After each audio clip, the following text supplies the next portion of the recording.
Grace. And we're educators from SchoolOnX. We're so excited to be here because we believe biology isn't just something you memorize from a book, it's the incredible story of life itself. You got that right. And today's story is a huge one, reproductive health. To really get why this is so important, Adam, I think we need to fire up the time machine. You ready? Okay, let's do it. Picture this. The year is 1900. No internet, no smartphones. The world is a very different place. And the total number of people on planet Earth was about 2 billion. Now, just lock that number in your head for a second. 2 billion. Back then, that felt like a massive number. But what happened next? Well, it changed everything. Right. Now, hang on and let's jump forward to 2011. That number, 2 billion, it didn't just climb, it skyrocketed. It exploded to 7.2 billion people. Think about that. The human population more than tripled in just over 100 years. Now, this was thanks to amazing breakthroughs in medicine and health that helped people live longer. But it created what we call a population explosion. And that right there, that's our wait, what? Moment that kicks off this whole vital conversation. Exactly.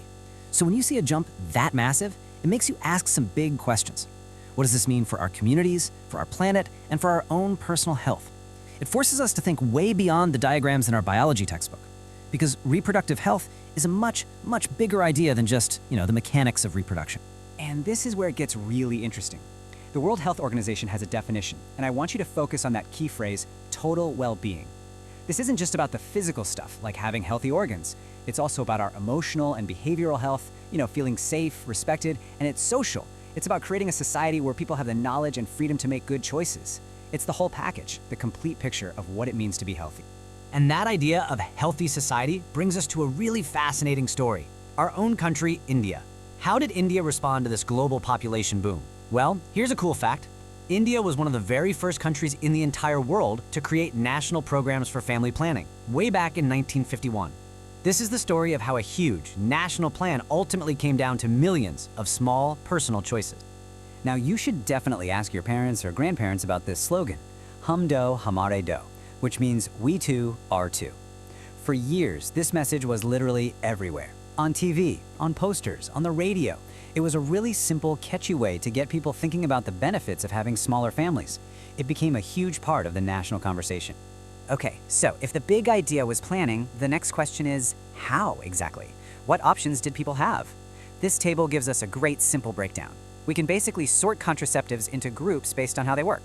First, you've got natural methods, which are all about timing. Then you have barrier methods, which do exactly what they sound like. They create a physical wall. Then there are IUDs, which are tiny devices that work inside the uterus. And finally, oral pills, which use hormones to prevent pregnancy.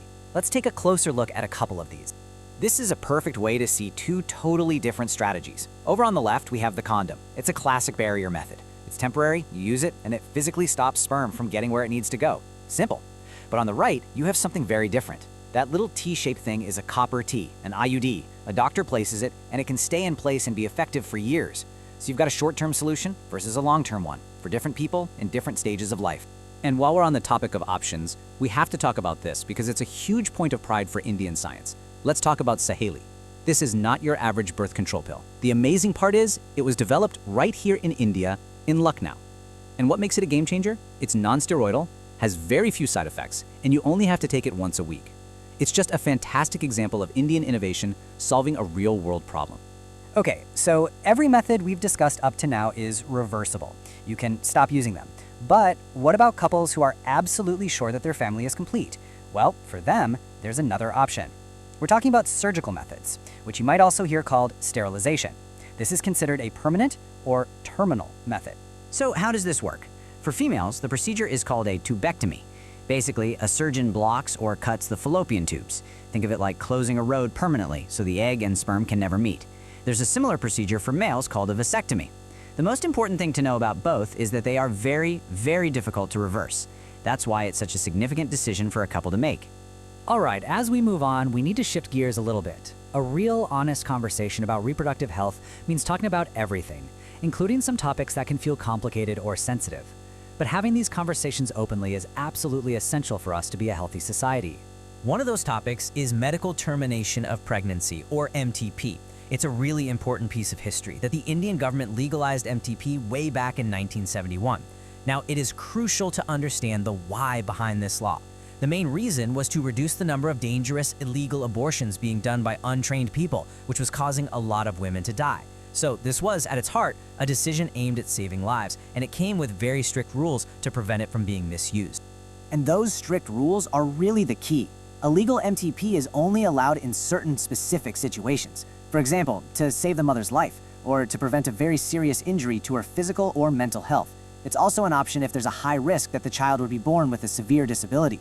And from a medical standpoint, it's really important to know that the procedure is considered safest only within the first 12 weeks of pregnancy, the first trimester. Okay, another topic that's too often surrounded by silence is sexually transmitted infections, or STIs. One of the biggest challenges here isn't just the infection itself, but the social stigma around it. People are often scared of being judged, and that fear can stop them from going to a doctor to get help. And that silence, that delay, can lead to much more serious problems down the line. That's why just talking about it is the first, most important step. Now, take a look at this chart, because this is about you. It shows very clearly that the highest number of new STI cases happens in people between 15 and 24 years old. That's your age group. Now, we're not showing you this to scare you, but to empower you with knowledge. We're talking about things like gonorrhea, syphilis, hepatitis B, but here is the most important part. Most of them, with a few exceptions like HIV, are completely curable if you catch them and treat them early. Early detection is everything. And that idea of science providing solutions brings us perfectly to our final section, which is really all about hope. So far, we've talked about planning families and preventing illness. But what about the millions of couples who want to have children but struggle to? This is where modern biology is just incredible. It offers amazing, life-changing ways to help build new families. So first, let's be really clear on what infertility is. It's not a personal failure. It's a medical condition. The definition is the inability to have children even after trying. And it's so important for everyone to understand that the reasons behind it can come from the male partner, the female partner, or sometimes from both. It's a shared medical journey.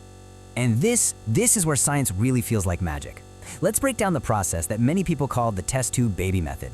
Its scientific name is in vitro fertilization, or IVF. It's a 4-step journey.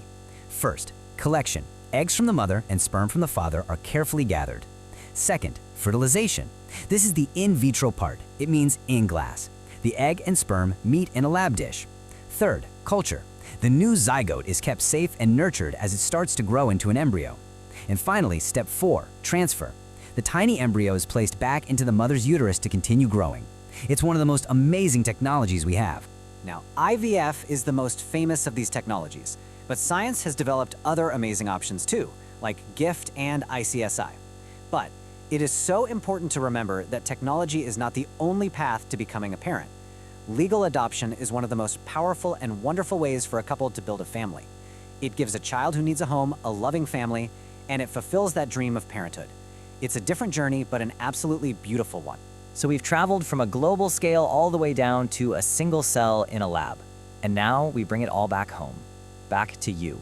Because the single biggest takeaway from this whole chapter is about empowering you with knowledge. This isn't just about an exam. This is about your health, your life, and your responsibility to yourself. So, let's make that responsibility really practical and simple. Think of this as your personal prevention toolkit. 3 basic principles. 1, be mindful of your partners to lower your risk. 2, always try to use condoms. They're a critical barrier. And 3, and this one is maybe the most important, if you are ever worried or have a doubt, please go see a doctor. There is zero shame in taking care of your health. Getting checked early is the smartest thing you can do. We started this all with a big number and a big question about the world. We want to leave you with a different kind of question, a personal one. They say knowledge is power. Well, now you have this knowledge. You have this power. So our final question to you is, who will you share it with? How will you use what you know to help create a healthier conversation among your friends and in your family? This has been Adam. And Grace from SchoolOnX. Thank you so much for exploring this incredible topic with us. We really hope we've given you some things to think about and maybe even sparked a few important conversations.